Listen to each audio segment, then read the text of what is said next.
C9 choked yet again, and to be quite honest with you, it's what we've come to expect of this roster. Countless times they've looked amazing in the regular season, only to then falter when it matters most in the playoffs. But the question remains, what is going wrong with C9? Did Zeppa make a deal with the devil?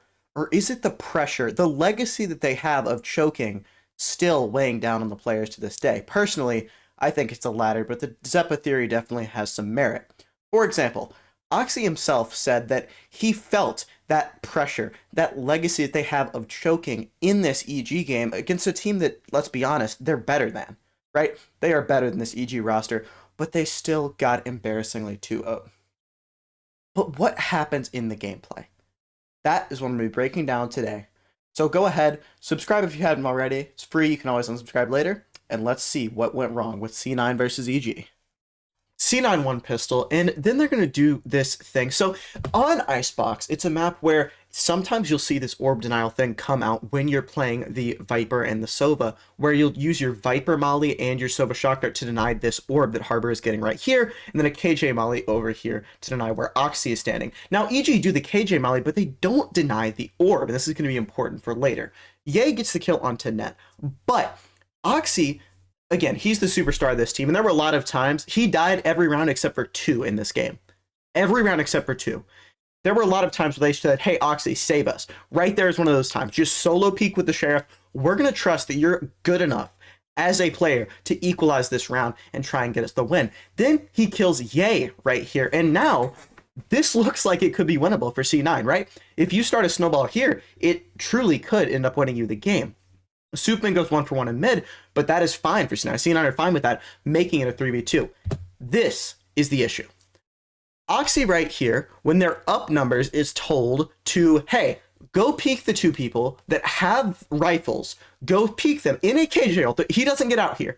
Even if he somehow kills 1, he's going to die, which if you go 1-for-1, that's fine. It's just not good to say, hey, try and go 1-for-1 when you're up numbers. Go ahead and slow that down for me in 0.25 speed, by the way, to see if Derek was shooting just jumping because he saw Oxy and got scared, or if he just literally jump cleared the angle, and then leave a comment below. But it ends up in a 2v2. You've thrown the numbers advantage, but you still do have rifles. You still do have kind of a chance here. But Icy kills Zeppa, and after that, Vic in a 2v1, and at least EG understand how to play up numbers. Again, I get that Oxy had a Sheriff, I really do, but it makes a lot more sense to do those peaks earlier in the round, when you don't have any advantage. In fact, they were at a disadvantage when he got that first kill to equalize, than after when you have the gun and number advantage. You don't have the gun advantage, obviously, but you do have 2 players with guns there.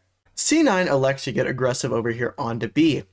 The issue is they don't know Ye is right here, and it'll cost them.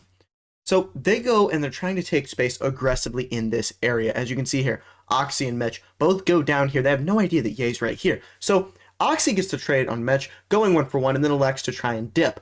But Ye is right here. Oxy tries to clear with the shorty, but Ye is able to get that kill, and now you're down numbers. You've lost a ton of map control. You have to completely abandon A because you've seen everyone over here on B, and you're in a pretty bad spot here. I'm not going to lie to you. Ye is low, but even still, look at all of the space EG has on A. There's no one here. Icy's taking this space. He has his alarm by here. Superman looked like he was going to get in a bad spot here, but he just blooms his orb and crosses back over, and boom, you're fine. EG elect to pivot A, which is the right call. But the entire KJ setup of C9 is here. You have those mollies. Maybe you can delay. After you get that kill, it starts to look good, but then, yay, El Diablo on the jet here is able to get this kill, completely denying the mollies, completely denying that stall, and getting numbers back. He's able to cross as well, keeping their numbers advantage alive. And after Icy kills up and spawn here, it is pretty much GG's. I'm honestly surprised that Vic didn't elect to try and save this gun, but he will go in, fail the retake attempt, but it's still only 4-2. You still definitely have a chance here if you're C9. On this pistol round for C9 here, though, EG elect to just have Ye push up and be aggressive. Kind of the same thing that happened in the earlier rounds where you would have your jet.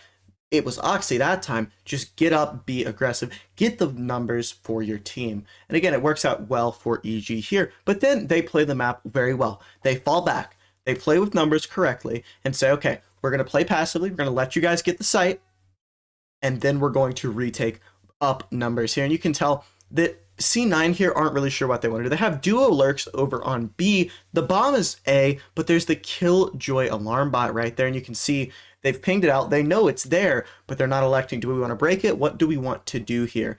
While this happens, EG just go and say, yeah, Icy play super far back on A, Yay play super far back on B, and again, we will just chill out, to be quite honest with you. We're not going to make any huge attempt to get into the site just yet. Oxy goes ahead, gets onto the site, but the rest of C9 are actually going B. Oxy is kind of a distraction here. Yay, again, with these little butthole angles. Great job killing that right there, making it a 5v3. And Oxy, to be honest, is put in a situation where it's, hey, please save us, Oxy. Oxy, please. Oxy, we are begging you on our hands and knees. We'll lick your toes. We'll give you a massage. We'll let you meet 10s.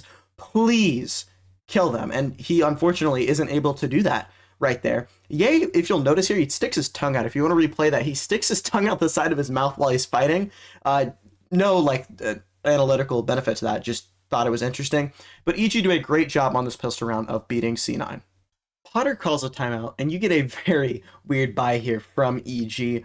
An op, 3 rifles, and a sheriff. Yay, with the glass op gets revealed, though. He has to back up a little bit. But again, C9, they're 5-manning A. They're not trying to have any lurk. They're not trying to do anything like that. They're just trying to hit the A site and win.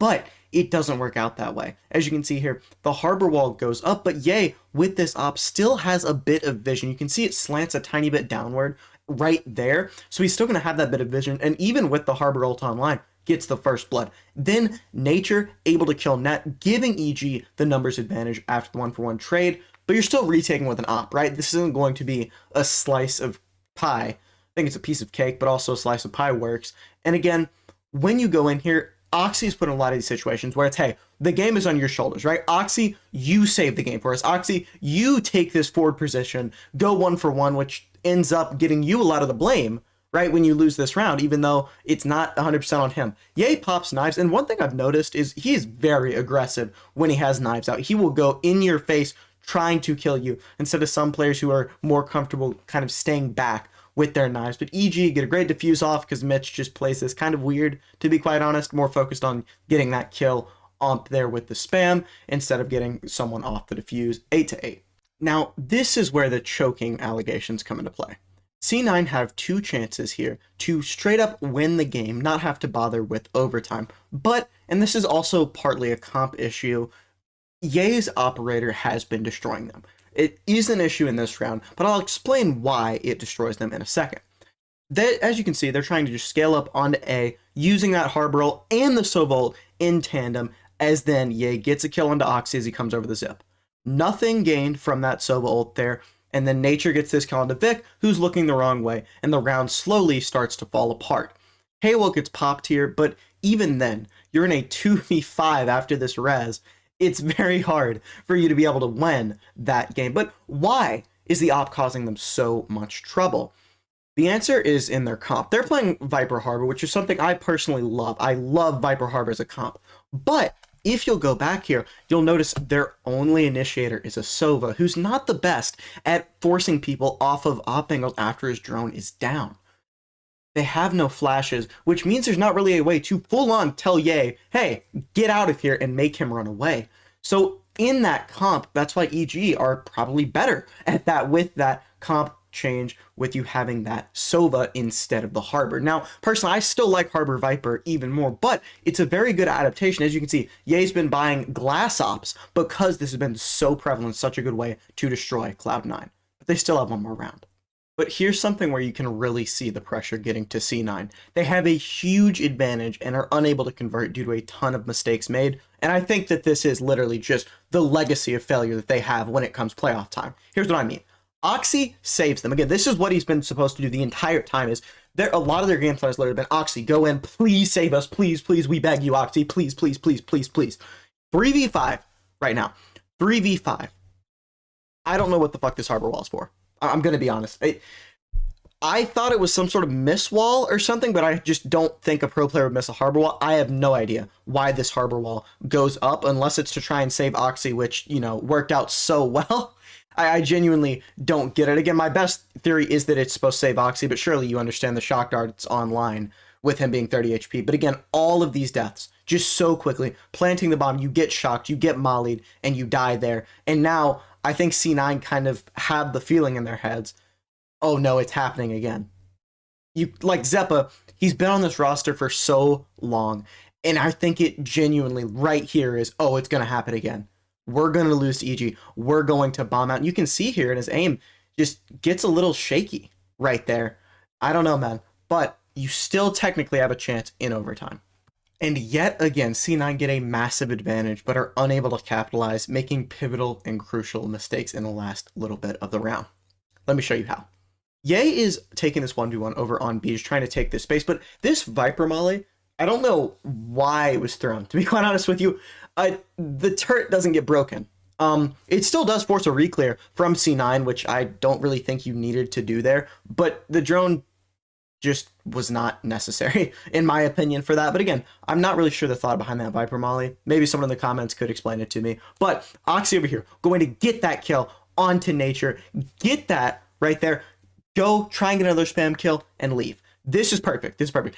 Play passively, give up the site, and then be willing to play the retake up numbers.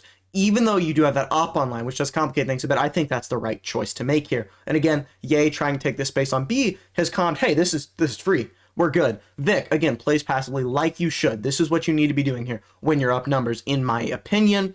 Ye goes ahead, scouts this out, but this position he's about to get in is going to be very important. As he gets in this little corner, just wait. It's going to be very, very crucial. But once the drone says, hey, no one here. Okay, I'll plant the bomb, right? Derek able to get the plant down, but the molly right here, combined with some spam, is going to kill him.